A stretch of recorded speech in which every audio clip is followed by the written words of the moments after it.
We're seeing threats of violence. We're seeing threats of armed confrontation and assault on our capital. State intelligence analysts have identified threats and violent rhetoric similar to what has been seen before other major events, such as Charlottesville. Virginia Governor Ralph Northam has declared a state of emergency and temporarily banned weapons from the grounds of the state capitol after 6 suspected neo-Nazis were arrested in Virginia and Georgia ahead of a gun rights rally planned in Richmond, Virginia tomorrow, also known as Martin Luther King Jr. Day. The rally has attracted the interest of members of an online extremist group that calls itself, quote, the base, which weirdly and coincidentally is the English translation of Al-Qaeda. And not to be done by racist online trolls, the President of the United States stoked up tensions further via Twitter, attacking the ban on weapons in the Capitol, which is temporary and designed to prevent a repeat of the deadly violence in Charlottesville, where activist Heather Heyer lost her life in the summer of 2017.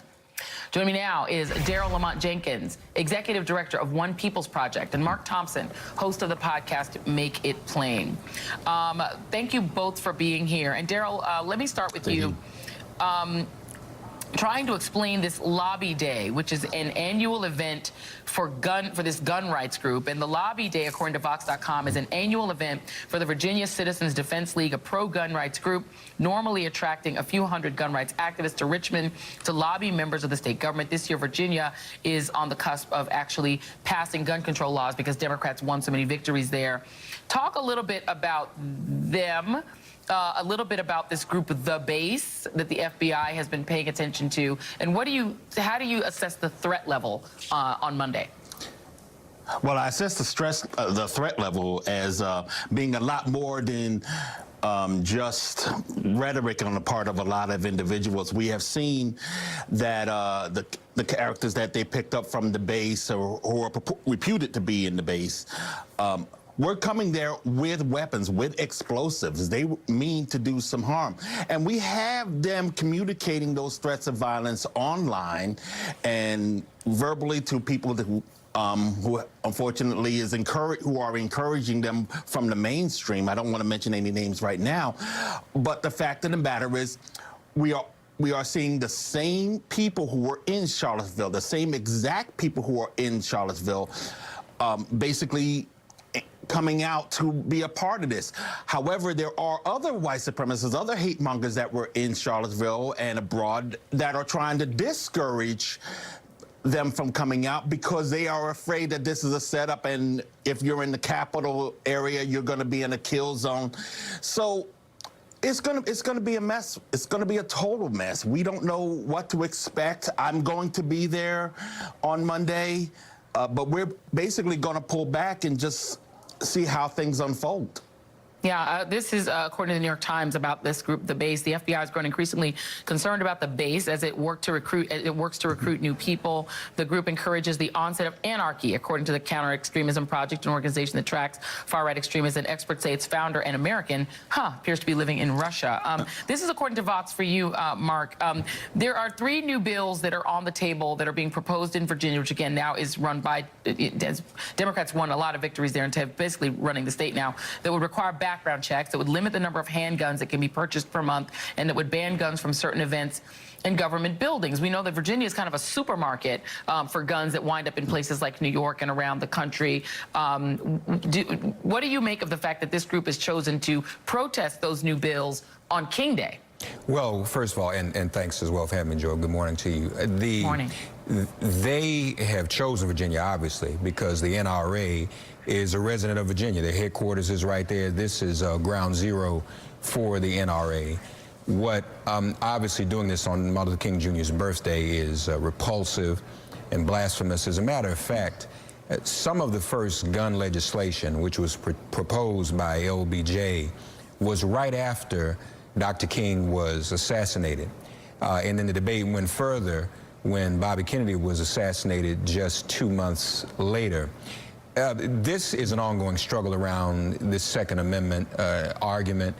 They obviously want to exploit it, and they want to use Dr. King's Day, all in keeping with what Charlottesville was all about. If you're going to have a neo-Nazi gun rally on Martin Luther King Jr. Day. What's the difference between that and Charlottesville?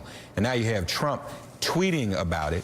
So is he going to say both sides, many sides again, if something happens? But what none of them seem to realize, as you said, Joy, the legislature has the votes to do this because Democrats won the legislature in 2018.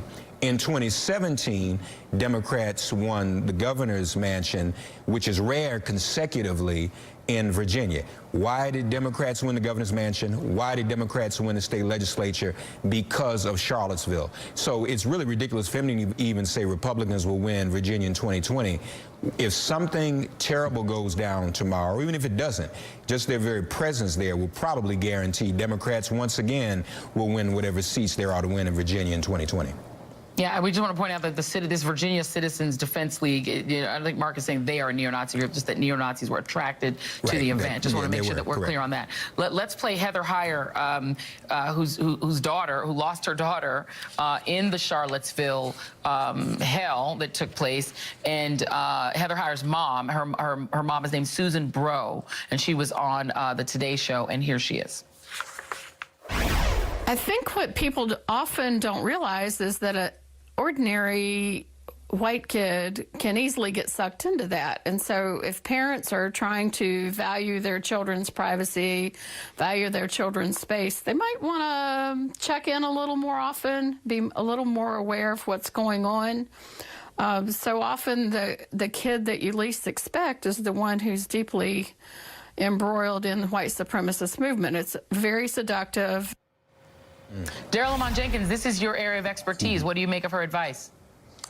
Well, see, here's the important thing to remember as we deal with Richmond. I do not believe that the gun issue is the main issue. I doubt that sincerely. You have a legislator that is in a safe house right now because of legislation he wants to get passed that has nothing to do with the issue of guns, and they're angry at him because they're filing death threats against him and all that. I think that when it comes to those young people out there who get caught up in this kind of nonsense, it's going to cost them, and we see how much it cost them after Charlottesville. The same thing is going to happen if they're a part of this. I encourage many people who are still trying to be involved in this kind of nonsense to give it up, to knock it off. This is not the kind of society that is going to go forward that way. And if you insist on being a part of it, you're going to be X'd out. Yeah, and there isn't the white ethno-state thing. It's not going to happen. What do you make of the fact? What do you make of the fact, Mark, that Jerry Falwell Jr. Says that he will call for civil disobedience if Virginia Democrats implement these gun laws? Your thoughts? That's ridiculous, and I doubt very seriously there'll be many Virginians who participate in that. He ought to get out of that too. This is just another opportunity Donald Trump is taking, an opportunist that he is, to try to exploit what really is a sacred holiday. How do you engage in something promoting guns on the day in which the very dreamer was assassinated with a gun? But this is his modus operandi, and he's trying to appeal to his base in the hopes that will help him in 2020 and probably also distract from this impeachment, but it's not going to work. Yeah, Daryl Lamont Jenkins and Mark Thompson, thank you very much. And in advance, wishing you guys a wonderful and hopefully peaceful MLK Day. Thank you guys both. Thank you. Same. Thank you. More AM Joy next.